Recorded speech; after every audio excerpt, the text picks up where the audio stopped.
नमस्ते। आज के इस डीप डाइव एनालिसिस में हम भारत के सबसे झकझोर देने वाले मामलों में से एक निठारी कांड पर बात करेंगे।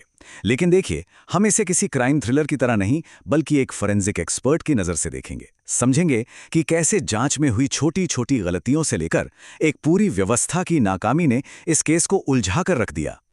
अब इससे पहले कि हम आगे बढ़ें, जरा सुप्रीम कोर्ट की इस बहुत ही गहरी टिप्पणी पर गौर कीजिए। अदालत ने साफ कहा है कि संदेह, चाहे कितना भी गहरा क्यों न हो, वो ठोस सबूतों की जगह नहीं ले सकता। और सच कहूं तो यही वो एक लाइन है जिस पर निठारी केस का पूरा लीगल आउटकम टिका हुआ है। बिना पुख्ता साक्ष्य और सही फोरेंसिक प्रोटोकॉल के अदालतें महज शक के आधार पर किसी को सजा नहीं दे सकती। तो आज की इस केस स्टडी में हमारा रोड मैप कुछ ऐसा रहेगा। हम निठारी की इस खौफनाक शुरुआत से लेकर पुलिस की लापरवाही, फोरेंसिक सबूतों की कमियां, आरटीआई का चौंकाने वाला इस्तेमाल और आखिर में बच्चों की सुरक्षा से जुड़े अहम सबकों पर बात करेंगे। चलिए शुरू करते हैं। हमारा पहला सेक्शन है निठारी, एक खौफनाक शुरुआत। अब इस 20 साल की लंबी टाइमलाइन का देखिए, ये वाकई हैरान करने वाली है। 2005 में निठारी से बच्चों के गायब होने का सिलसिला शुरू हुआ। 2006 के आखिर में जाकर कहीं नाले से वो खौफनाक अवशेष मिले। फिर 2007 में एंट्री होती है सीबीआई की। निचली अदालतों ने तो फांसी की सजा दे दी थी, लेकिन 2023 में इलाहाबाद हाई कोर्ट ने और अभी 2025 में सुप्रीम कोर्ट ने क्यूरेटिव पिटिशन में अभियुक्तों को बरी कर दिया। क्यों? क्योंकि सबूतों की चेन पूरी ही नहीं हो पाई। आगे बढ़ते हैं हमारे दूसरे पहलू पर, पुलिस, समाज और असमानता। अब यहाँ जो कॉन्ट्रास्ट है ना, वो सच में आपको सोचने पर मजबूर कर देगा। जब उन गरीब परिवारों के बच्चे गायब होने शुरू हुए तो पुलिस का शुरुआती रवैया बेहद ठंडा था। उन्होंने बस ये कहकर बात टाल दी कि अरे बच्चे होंगे, मर्जी से घर छोड़कर भाग गए होंगे। लेकिन असलियत क्या थी? असलियत ये थी कि हाशिए पर रहने वाले उन गरीब बच्चों का बड़ी ही बेरहमी से कत्ल किया जा रहा था। ये सिर्फ एक क्राइम नहीं था, बल्कि हमारी सोसाइटी में मौजूद क्लास डिवाइड और असमानता का एक बहुत भयानक सच था। अगर वो बच्चे किसी रसूखदार परिवार के होते तो क्या तब भी पुलिस का रवैया यही रहता? अब आते हैं तीसरे और सबसे अहम हिस्से पर, फोरेंसिक साक्ष्य और कानूनी खामियां। एक फोरेंसिक एक्सपर्ट के नजरिए से देखें तो ये बात पूरी कहानी बयां कर देती है। डीएनए टेक्नोलॉजी ने अपना काम बखूबी किया, कंकालों की पहचान कर ली गई, लेकिन सबसे बड़ा लूप होल क्या था? जांच एजेंसीज के पास यह साबित करने के लिए कोई फोरेंसिक सबूत ही नहीं था कि वो हत्याएं उसी D5 कोठी के अंदर आरोपी सुरेंद्र कोली ने की थीं। कोठी के अंदर खून या किसी स्ट्रगल का कोई नामो निशान नहीं मिला। मतलब विज्ञान ने तो सच बता दिया, लेकिन जांच के गलत तरीकों और स्टैंडर्ड प्रोटोकॉल को फॉलो न करने ने पूरा केस ही लीगल तौर पर गिरा दिया। अब जरा इस कानूनी पेंच को समझते हैं।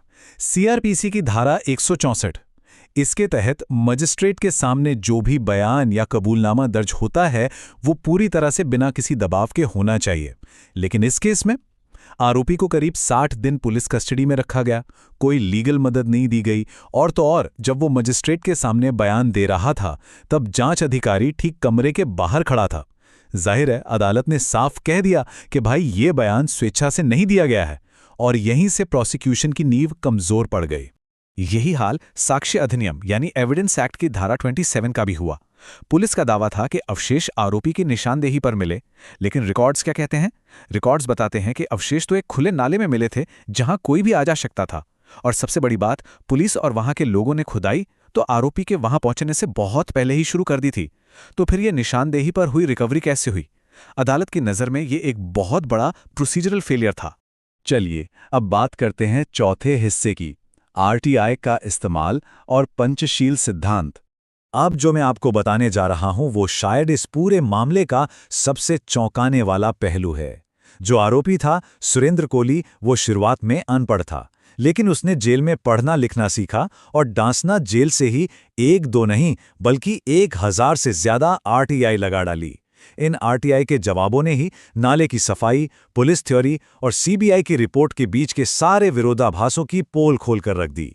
सोचिए, एक अनपढ़ इंसान ने जेल से आरटीआई का इस्तेमाल करके खुद अपनी पैरवी की और सिस्टम की खामियां उजागर कर दी। अदालतें ऐसे मामलों में सर्कमस्टेंशियल एविडेंस यानी परिस्थितिजन्य साक्ष्यों को इस पंचशील टेस्ट की कसौटी पर परखती हैं।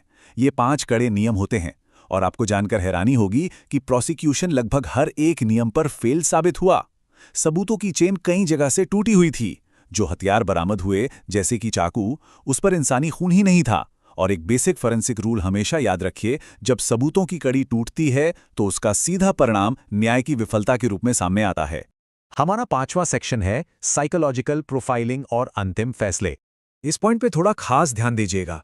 मौके से जो कंकाल मिले थे उन्हें एक खास सर्जिकल प्रिसिजन यानी बड़ी ही सटीकता के साथ काटा गया था। मतलब ऐसा काम कोई ऐसा इंसान ही कर सकता है जिससे मेडिकल की अच्छी खासी नॉलेज हो। अब आप खुद सोचिए, क्या एक साधारण से घरेलू नौकर के पास ऐसा साइकोलॉजिकल और प्रैक्टिकल स्किल सेट हो सकता है? बिल्कुल नहीं।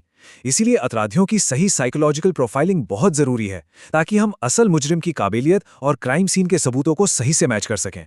यहाँ हमें मीडिया के बनाए नैरेटिव और कानूनी हकीकत के बीच का एक बहुत बड़ा गैप देखने को मिलता है। मीडिया में इसे एक अमीर आदमी और उसके नौकर का खौफनाक हाउस ऑफ हॉरर्स बताकर खूब उछाला गया, लेकिन सुप्रीम कोर्ट के अंदर की सच्चाई कुछ और ही थी। वहां क्या साबित हुआ? दागदार कबूलनामे, गलत तरीके से इकट्ठा किए गए सबूत और टूटी हुई कड़ियां। अदालत जनभावनाओं या सनसनी पर नहीं चलती, उसे ठोस सबूत चाहिए होते हैं, और जब वो नहीं मिले तो बरी करना ही एकमात्र लीगल रास्ता बचा। और अब आते हैं हमारे आखिरी और सबसे जरूरी हिस्से पर, बाल सुरक्षा और इस पूरे मामले से हमें क्या सबक मिलता है। देखिए, सिस्टम की कमियों पर तो हमने बात कर ली, लेकिन एज अ सोसाइटी हम क्या कर सकते हैं? ये 3 कदम बहुत जरूरी हैं। पहला, अपने बच्चों को स्ट्रेंजर डेंजर यानी अजनबियों से होने वाले खतरे के बारे में खुलकर बताइए। उन्हें असामान्य व्यवहार को पहचानना सिखाइए। दूसरा, अगर कभी कोई बच्चा लापता होता है तो 1 सेकंड बर्बाद किए बिना तुरंत पुलिस के पास जाएं। और तीसरा, अगर पुलिस आपकी बात नहीं सुन रही, जैसा निठारी में गरीब परिवारों के साथ हुआ, तो तुरंत लीगल मदद लें या बड़े अधिकारियों तक पहुंचें। हमें खुद अवेयर और एक्टिव रहना ही होगा। अंत में हम एक बहुत ही बेचैन कर देने वाले सवाल के साथ इस चर्चा को खत्म करेंगे।